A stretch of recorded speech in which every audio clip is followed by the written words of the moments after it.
Good morning, folks. We're going to visit some Venn diagram examples today. We are going over the Venn diagram method for testing standard form categorical syllogisms. This is an example that you did see in your textbook, and by the way, it's one of those fairly standard examples that you see in tons and tons of textbooks. But anyway, here goes.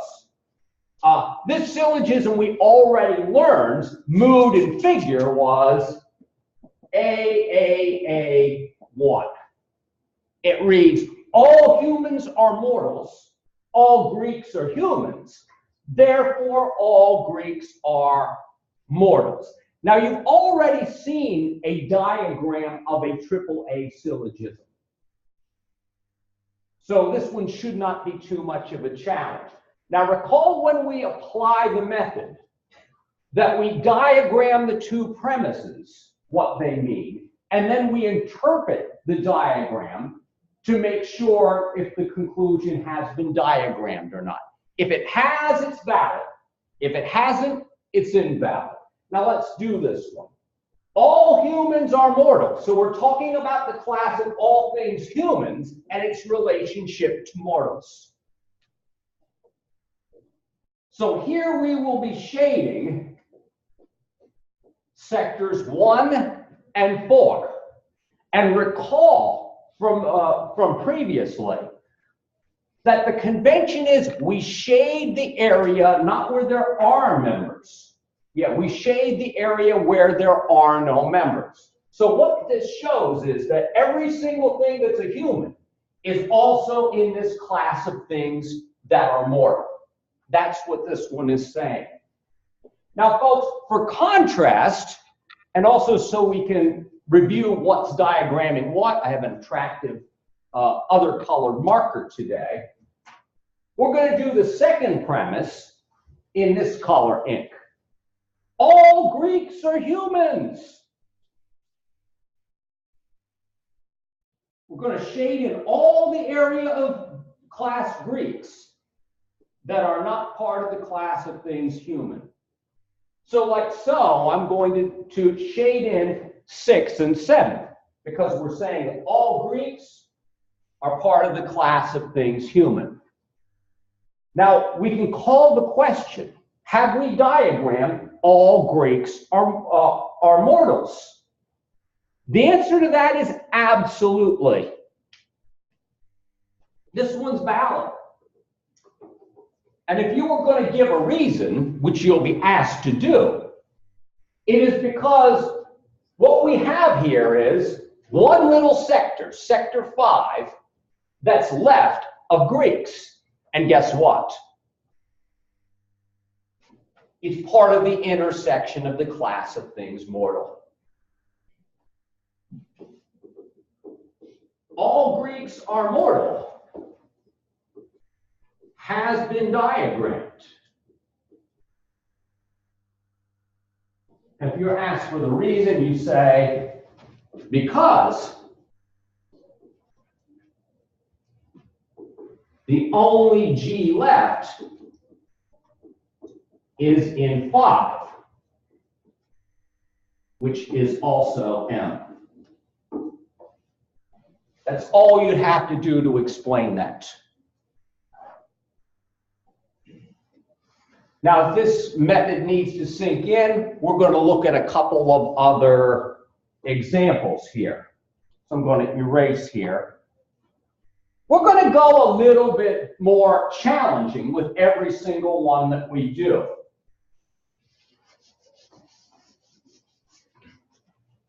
Yeah, unfortunately, I've got to do this. Now, my next example, I'm going to write it out just for kicks.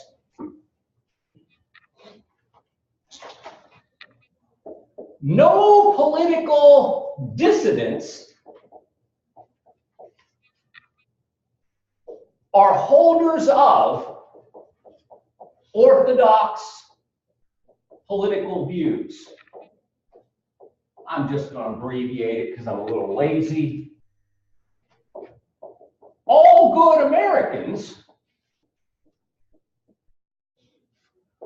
are holders of orthodox political views.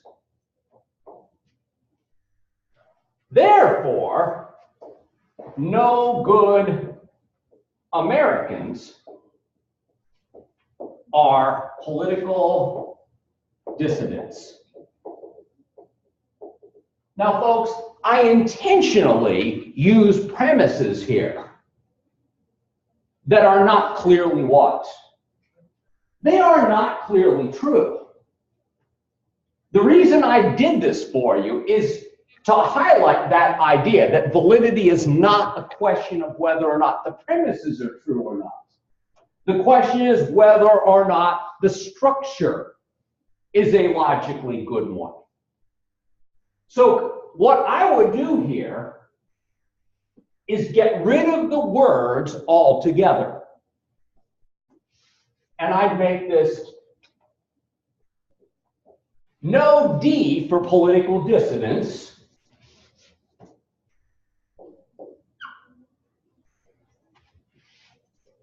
no G for good Americans, and holders of orthodox political views, we can make this H.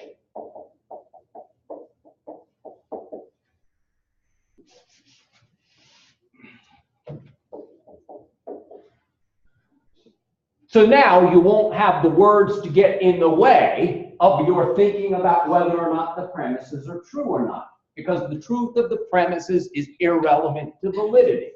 It is relevant if we're asking whether or not the argument is sound or not.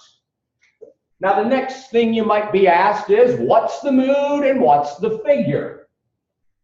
Well, I know that it's in standard form because we've got the major term is in the major premise, minor term is in the minor premise, H is the middle term. So this is an EAE, and the figure is, thank you, and the figure is 2. Now, we're going to diagram.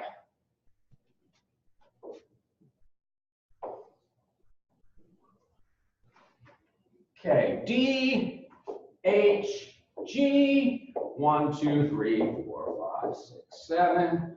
Again, I'm just numbering these things to communicate, and also that's a fairly standard thing to do for communication. Anyway, now we're going to diagram both of these premises. Now, we've already been shown how you diagram an E statement. It's a universal, so we're going to be shading 2 sectors. The sectors that are excluded. No D or H is going to shade 2 and 5.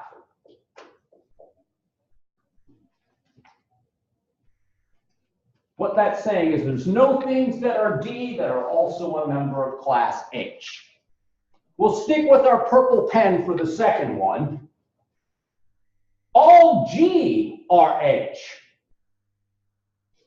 So what I'm saying is that all members of this class are members of H. So I'm going to shade 4 and 7.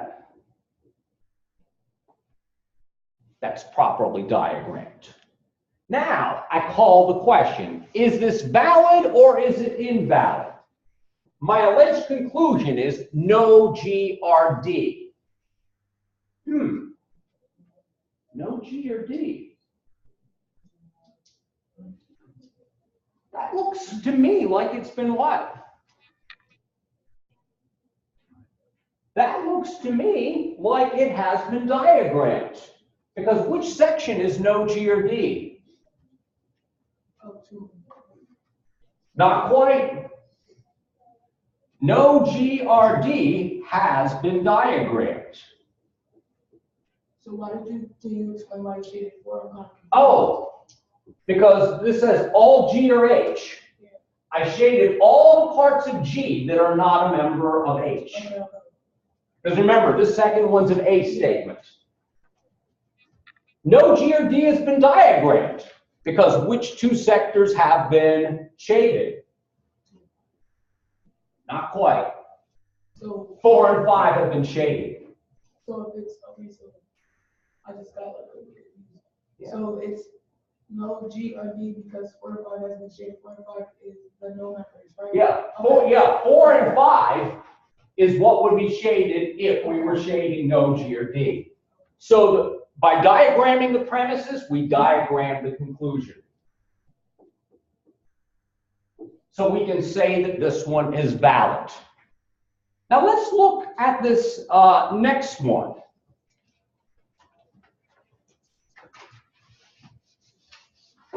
I'm going to make things a little bit more difficult. I'm going to start to introduce particular statements. And this might also demonstrate for you at least a first glimpse of why it is easier to work with universals than it is to work with particulars, that is, I and O statements. Here's my syllogism. All cult members are victims of brainwashing. Some members of the Democratic Party are victims of brainwashing. Therefore, some members of the Democratic Party are cult members. I did the same thing with this one as I did with the last one. I used premises that people might have differences of opinion on. And indeed, if you're a Republican, you're likely saying, heck yeah. And if you're a Democrat, you might be saying, how dare you be picking on me? Now, keep in mind, when we do a deductive analysis, we're supposed to be keeping our emotions out. And its validity is not dependent upon the truth or falsity of these premises. So guess what I'm going to say bye-bye to right now? Yeah, I'm going to say bye-bye to the words so we can get right down to the structure here. So I'm going to get rid of cult members and just call it C. Members of the Democratic Party, we'll make that D.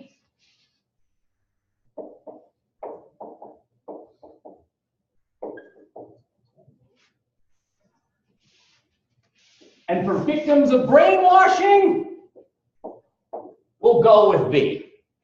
The letters you use are not relevant. Just make sure whatever letters you substitute that you do so consistently. I also prefer not to use A, E, I, or O because I don't want to confuse ourselves with, A statements and so forth. Now, the mood and figure of this one, we have a universal affirmation. We have an A. Some D or B is an I. Some D or C is an I. And our middle term is the predicate of both of the premises. So this is an AII2. Now let's take a look at the diagram for this one. C, V, and D.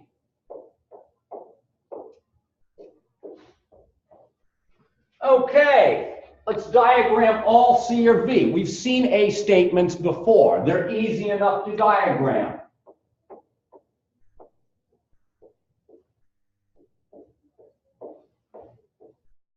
That is all C or V. You just said that all members of class C are members of class V. Easy enough. We've seen it before. Now let's mix up another color just for kicks.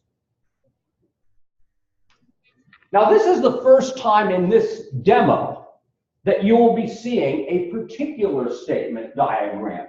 You did see particulars diagrammed when I just had two circles. Now when we diagram I's or O statements, we are placing an X in the section where a member, one or more members, is being asserted. Folks, you are only allowed to place one X per statement. If you are putting two X's on this diagram, you have made a mistake. If there is any unclarity about where the X belongs, if it seems to belong in two different ones, we are going to place that X on the line between the two. An X on a line is what is sometimes called a floating X. If there's a floating X, folks, you can be pretty darn sure that your syllogism is invalid, provided that you didn't foul something up and it doesn't belong on the line. Some D or B. Now this whole area right here represents some D or B. Because remember what we did, if we were doing some D or B here, the X would be like that. This whole area is some D or B. So I've got to place the X right on the line between 5 and 6. Now the question here is, folks, have I diagrammed some D or C? I think you should, based upon what I just said a minute ago, you should say, no, you haven't diagrammed some D or C, because there's unclarity if it belongs here or if it belongs here. If some D or C had been diagrammed, the X would have to be squarely in sector 5. This one's invalid. If it were valid, the X would have had to have been clearly in sector 5. Now, folks, sector 4 right here is also some D or C. However, we've already shaded that one out of existence, so we couldn't place an X there. Now, if indeed some syllogism were to put an X here, and that were properly diagrammed, this is some D or C, and that is some D or C. This is some D or C, this is not. And because the X was not squarely in 5, I know that this one is invalid. Now, its invalidity says nothing whatsoever about whether or not the premises are true. So Republicans and Democrats don't jump for joy or don't cry or whatever it happens to be. Validity is not an issue of the premises, the truth of the premises. And that's part of what I want to keep making sparkling clear. I'm going to do another demonstration that involves particulars. Let's mix this one up a little bit.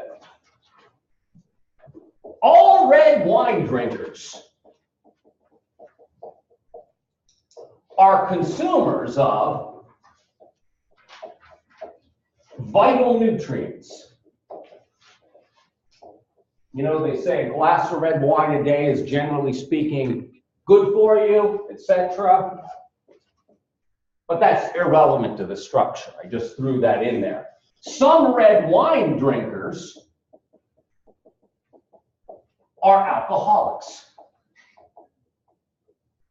Therefore, some alcoholics are consumers of vital nutrients. And by the way, hope no offense taken by any alcoholics or anything in the audience. Anyway, this one is already in standard form. There are three terms, each are used twice but not in the same statement. I have my major, premise is in my major term, my minor is in my minor, red wine drinkers is my middle term. Now I'm going to get rid of the content again. Say goodbye, red wine drinkers. We'll make you R. Alcoholics, let's make you H. Consumers of vital nutrients, let's make you V.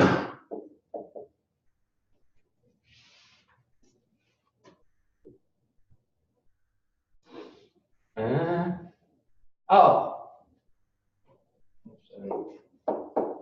Thanks.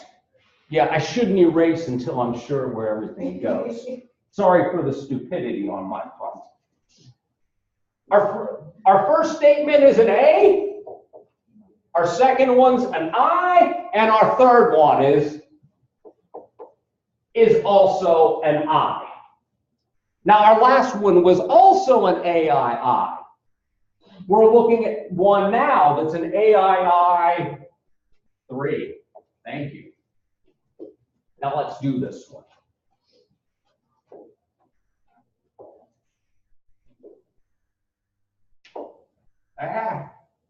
R, V, H. All right. All R, V.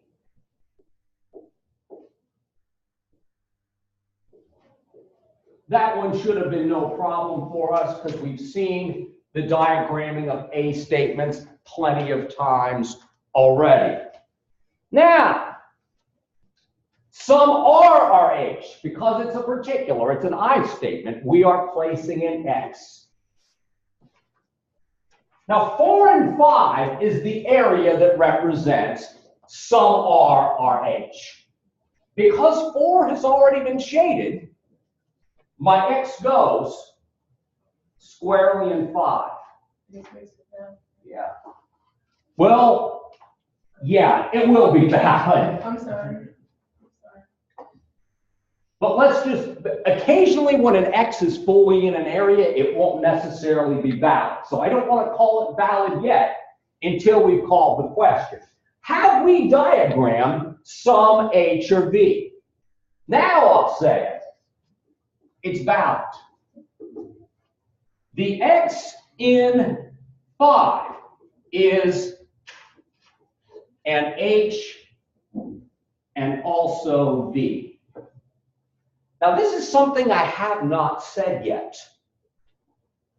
If indeed your conclusion is a some statement, some are or some are not, the positioning of the X is what will determine whether or not it is valid or not, because it is indeed a statement that demands an X.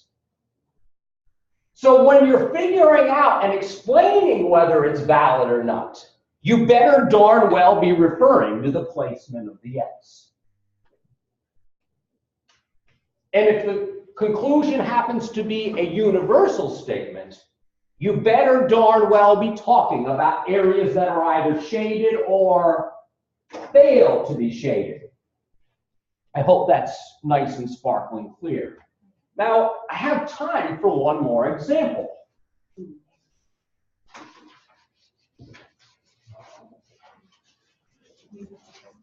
And the beauty of this one more example is that you will kind of seen most of the gamut of what these diagrams will look like. I got lazy here, ladies and gentlemen. I decided not to pollute it with terms. I decided just to pull out the structure this time. No P or Q, some P or R.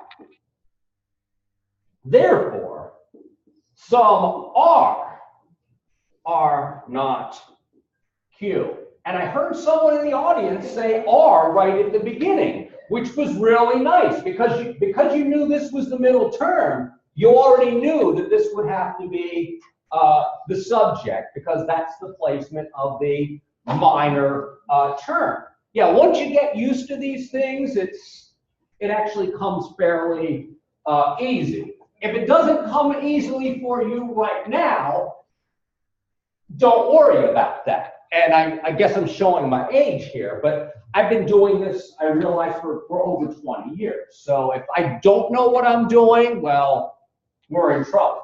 At least when it comes to this.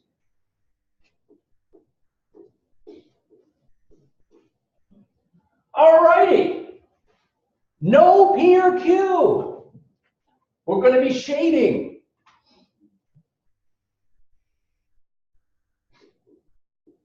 We're shading in the area between P and Q that intersects. This says there's no members that are in P that are Q, and vice versa, no Q is P. Now, this second premise is going to demand that we place an X. Some P or R. So because it says some P, it's going to have to be somewhere in the P sector. So it's going to have to go in here or here. It will not go in 1 because that's some P that's not R. It's going to go in 4. 4 represents some P or R. This is some P or R too, but it's already been shaded out. Now, I didn't mention this before, and I don't want to forget to mention it, so I'll mention it now. If you are if there's any time when two of your premises are, one is universal and the other is a particular, always shade the universal one first, regardless of what order they're in.